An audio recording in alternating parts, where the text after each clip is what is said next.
Hey guys, welcome to week 8.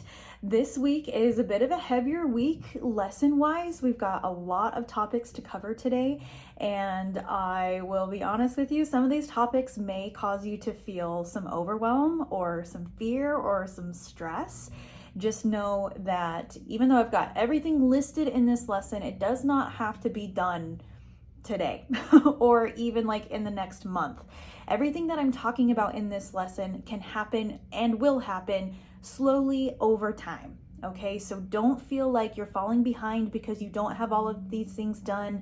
Don't let yourself get overwhelmed with everything you have to do if you're not there yet. It's okay. Take all of these things slowly and know that Rome wasn't built in a day and your business isn't going to be either. So take these things just a chunk at a time. You don't have to do it all at once. If and when you start to feel stressed or overwhelmed, I invite you to just take a deep breath. Bring yourself back to the present and understand that your business is unfolding in divine timing, just like your path, purpose, and mission. Okay? So in this video, we're going to be talking about how to get your business set up legally with the state. All of like the LLC and setting up a bank account, all of that cool stuff, which really is cool stuff. For many, it can feel very overwhelming or very intimidating. I know it felt that way for me before I started. It was like this big scary wolf that I hadn't been able to face yet for a long time, and it took me a long time, longer than it should have, for me to get this stuff set up legally for my own business. And a big reason why it took me so long is I was just afraid of it. It was new and that felt scary, and I didn't feel like I was good enough, like all the things. It brought up so many triggers, and there was a lot of resistance for me in going about this process, and I know a lot of other business owners who have felt the same. So just know that if you feel that way, it's normal.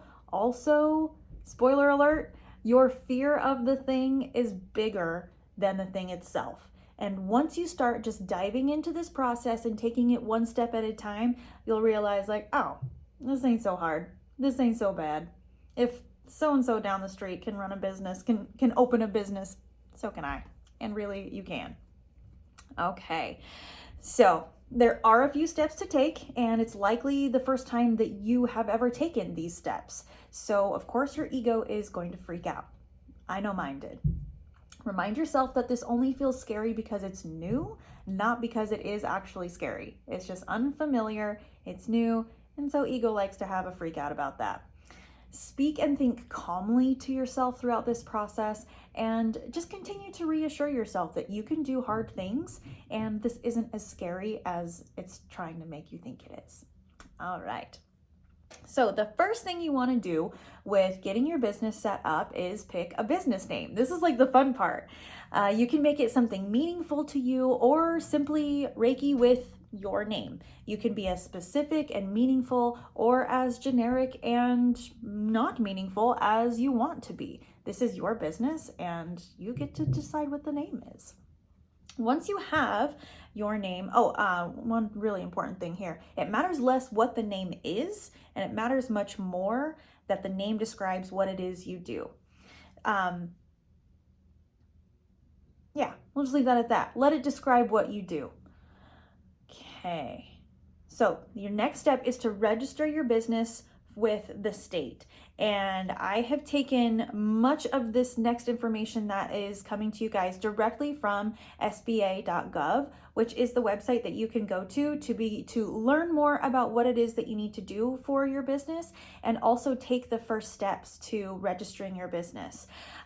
There are also like online chats that you can access through that website. Again, it's sba.gov.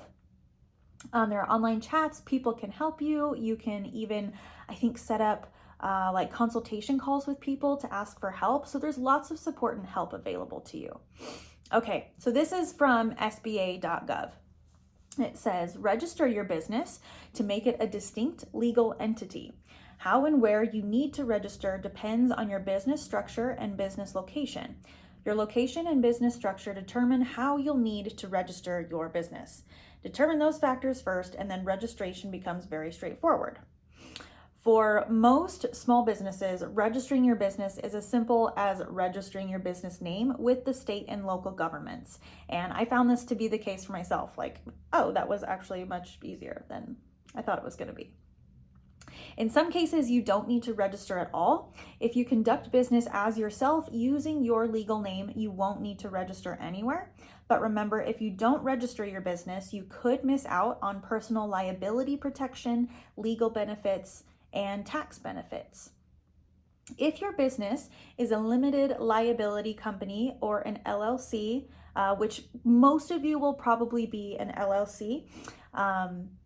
So if your business is an LLC, corporation, partnership, or nonprofit, you'll probably need to register with any state where you conduct business activities. Now, if you're doing distance work, like Reiki distance work, you don't have to register in the state where the person is living. You just have to register in the state where you are practicing your business, conducting your business. All right, so typically you're considered to be conducting business activities in a state when your business has a physical presence in the state, so you have a brick and mortar store. You often have in-person meetings with clients in the state. A significant portion of your company's revenue comes from the state, and if any of your employees work in the state. Some states allow you to register online. Some states make you file paper documents in person or through the mail. Most places allow you to register online. In most cases, the total cost to register your business will be less than $300, but fees vary depending on your state and business structure. And the information that you'll usually need to be able to register your business is your business name, your business location, your ownership, which would be likely yourself. If you have a partner that you're working with or a co-owner, they would need to be on this paperwork as well. Your registered agent information and number of values of shares if you're a corporation, which it's unlikely that anyone coming through this program will be a corporation.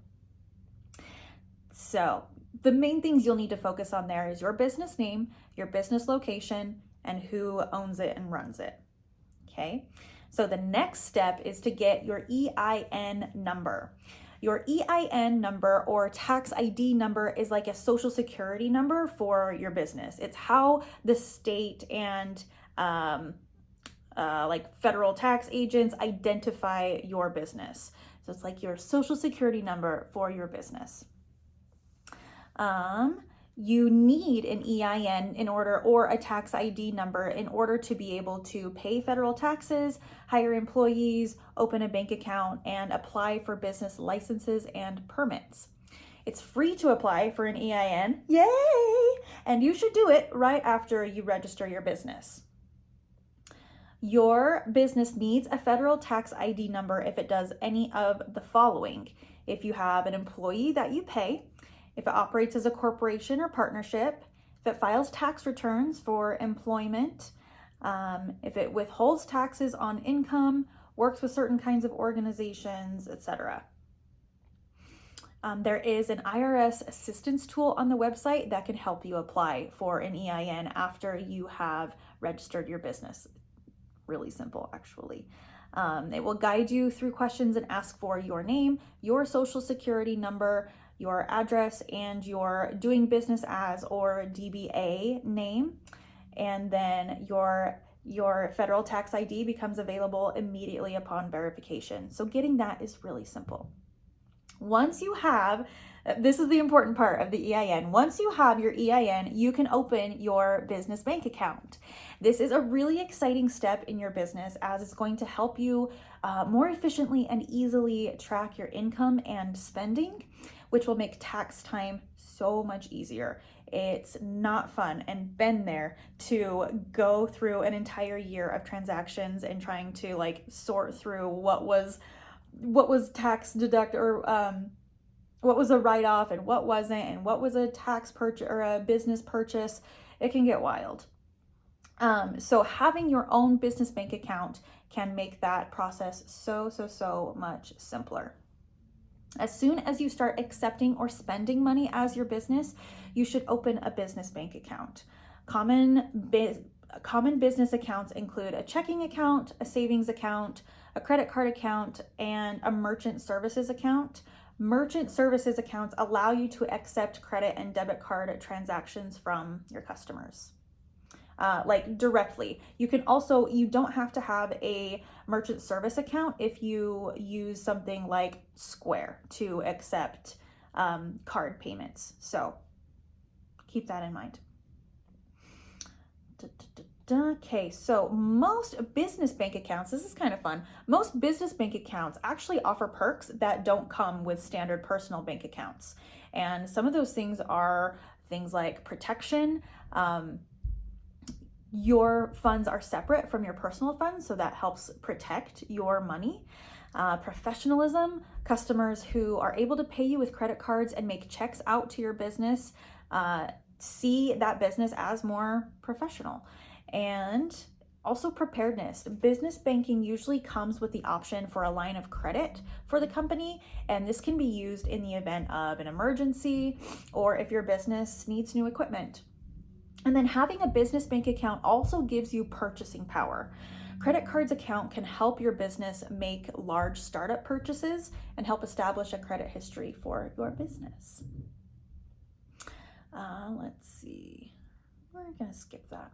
Okay, so here are some things to consider when you're opening a business checking or savings account. You want to look for introductory offers. This is like shop around. Banks offer different packages and perks and benefits to people who are opening business accounts. So shop around at different banks and see which one is going to be the best fit for you. Some have introductory offers. They have lower interest rates for savings and checking accounts. They have lower transaction fees. Some will have like early termination fees, minimum account balance fees. Like, just pay attention to what you're getting into. Opening a business bank account is really pretty easy once you have picked your bank. Simply go online or to a local branch to begin the process. I personally, I went in person. I like to be able to talk to people about these kinds of things. And I was also feeling a little nervous about opening my bank account, and I wanted a person, a human being in the room with me to help me through that process. But whatever is easiest and most beneficial for you is good. So the most common documents that your bank is going to ask for when you are opening a bank account is going to be your EIN, your tax ID number, your business's formation documents, so like when your business was formed, your ownership agreements, and business license. Your ownership agreement is just going to be like who owns the business. You do. And business license, you probably will not have to have that if you are opening a Reiki business. So don't really need to worry about that. And while that seems like a lot, that really is it. And this can be done in a week. Like, if you can sit down and each day and work on this, you can have your business fully legal and up and running with the state. You can get your business bank account going. And I guarantee you that once you step into this process, you'll see it's not as big as scary as you might have thought it was. And people a lot less educated and qualified than you have done this. They've been doing it for decades. If they can do it, if I can do it, I promise you, you can do it.